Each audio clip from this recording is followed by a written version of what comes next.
Hello and welcome once again to Spiritual Dating Mastery for Men.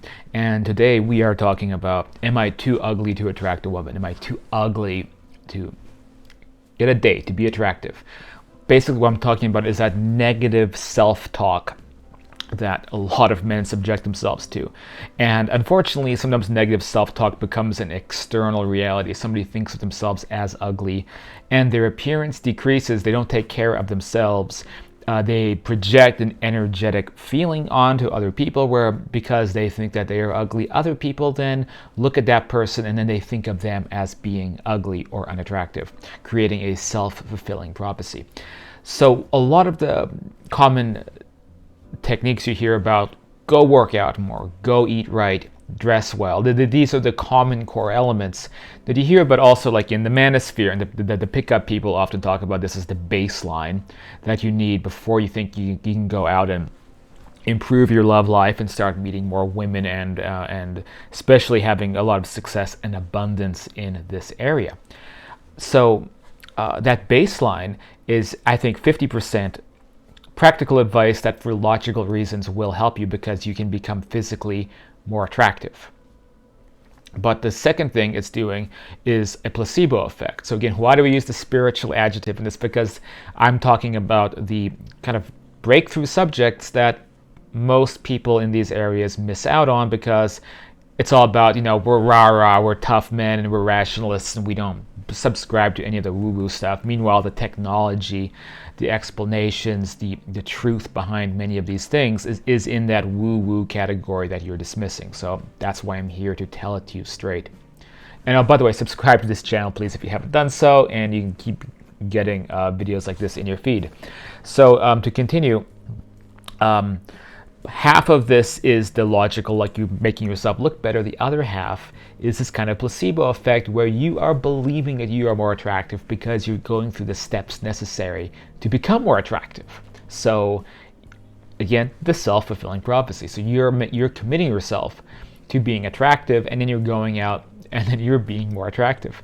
Now the issue with this is it has a little bit of a fickle nature to it.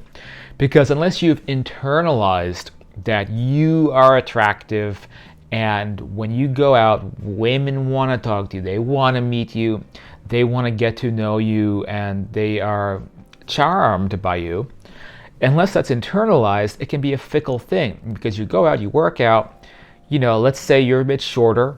I'm not that tall either. So let's say you're 5'8" or under, 5'9" or under. So you're 5'4", whatever it is, because that's what people often just convince themselves they're not attractive because I'm too short. Maybe you're balding a bit, or whatever whatever it might be. Maybe you're getting a few years on, and like I'm not a spring chicken myself, and my wild and wily 20s are over, but that's perfectly fine. Everyone has some issue. You understand? And the thing is that so you can convince yourself, I'm now more attractive. I am working out more, and I'm charming, and doggone it, people like me. You go out, you get some success.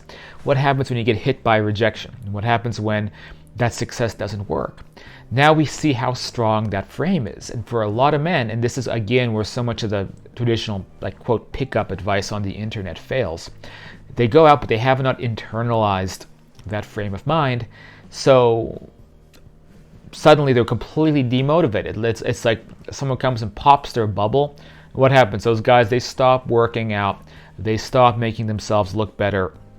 They stop dressing like how they want to dress, or what they feel would be an attractive way. So they go back to kind of lounging around on weekends and thinking poorly of themselves, eating Funyuns on the couch, which I guess that's not the worst thing in the world, but doing it too much.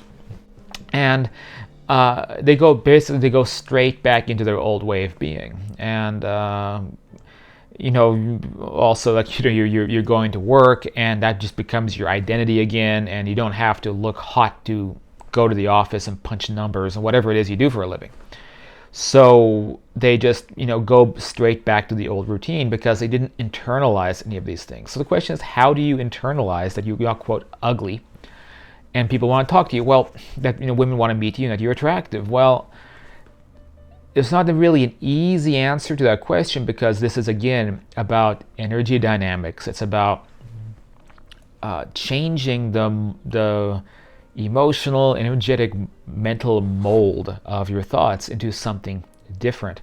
And the only way I can think of doing this in a realistic way is you have to take off the books, the entire concept of what is attractive and what is not attractive. And this is difficult for men because we're so hardwired to, for example, look at a woman and be immediately assessing them based on physical appearance, because of this visual ability that men have. And so we also even do this to ourselves with Manvi. You look at Jason Momoa and you're like, I'll never look like Jason Momoa, so I don't have a chance with women. The only way to internalize this is you have to begin to deprogram yourself about there being any conception of what is or is not attractive. And this doesn't mean you shouldn't look your best. So number one is look your best and do that baseline. But number two, go out and pretend it doesn't even exist. Pretend it doesn't matter. Because the less it matters to you, the less it matters to the people who meet you. If it matters to you, people feel that energy, people feel that emotion, and then they get scared of you, they run away. They feel your insecurity, and it causes a problem. If you're in a consciousness where you're aware of how you look, then you're going to be very fickle, and someone can come and pop that balloon. So one way to get over this is to drill it into your mind that it doesn't matter. And one of the ways to drill this conception into your mind is to focus on the energies that you elicit in other people by interacting with them and socializing with them. So obviously you need to be able to socialize more to make that happen. So if you're not going out at all, if you don't have a social life, if you don't able to meet people, maybe you even need to do some kind of cold approach program or something to get you out talking to, in particular, women. But what you have to do is focus on the energy and the feelings that you're eliciting in other people, and become as unaware of your physical disposition as possible. Again, it doesn't mean, oh, I'm going to forget about my posture, I'm going to forget about my looks. What it means is you don't want to talk to somebody and be thinking, am I attractive enough? Am I good looking enough? Did I work out enough today? You have to remove that frame of mind from your consciousness and focus on, are my words eliciting some kind of joy and happiness and comfort in the person I'm talking to? Am I providing value by my presence?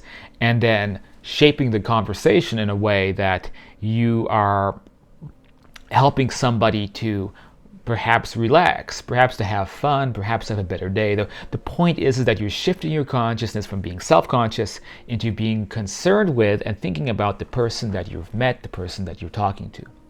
So when you do this, and if you practice this and you do it correctly, a woman will be talking to you and they will feel supercharged because they're talking to you. They will feel more relaxed. They will feel happier because they met you. They will feel like, I like talking to this person. Now here's the magical thing. When someone feels that way, when your social skills are tuned and you're attuned to somebody else's energy, then in that person's mind, you will start looking and feeling more attractive. As in, your flaws will suddenly become your strengths.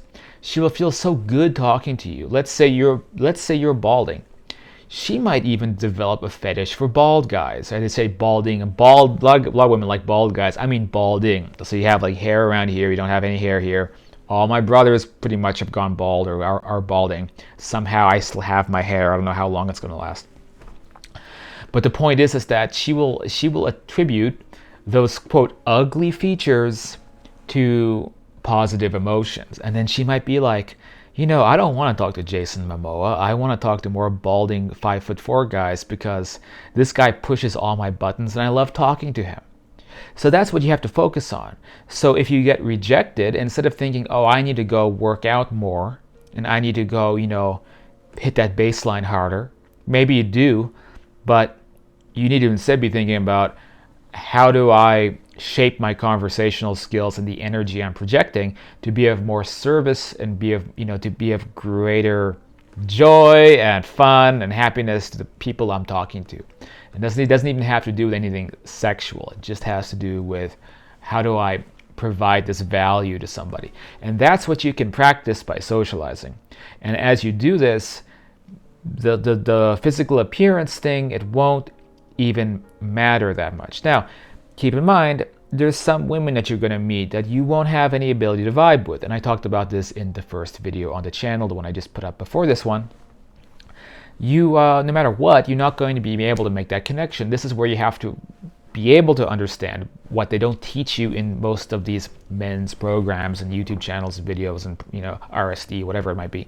What they don't teach you is that it's not always going to be about you, it's going to be about them. So you may meet a woman who just doesn't vibe with you, she's judged you before she's been able to meet you. And when this happens, you have to be able to quickly walk away, and you have to be able to tell when you are connecting appropriately to somebody's energy, and when you're not, when you have to walk away. Because again, you could be surrounding yourself around women who only think of certain shallow criteria and they can't get beyond that.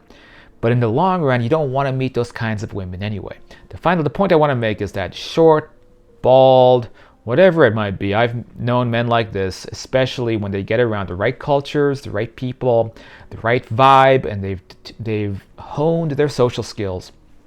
They don't have a problem, and they have what we call a spiritual dating mastery. They've achieved that.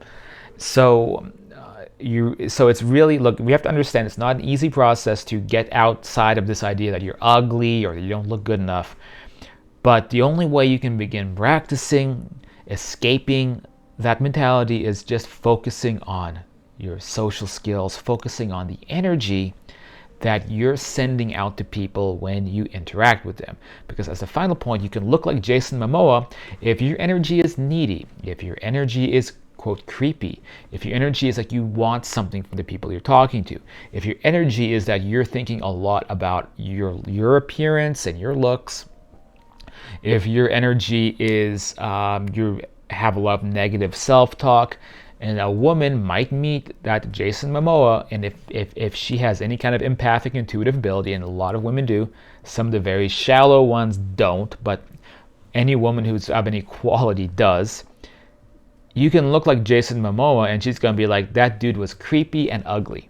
And then she's going to talk to the 5'4" balding guy and be like, this guy is the shit.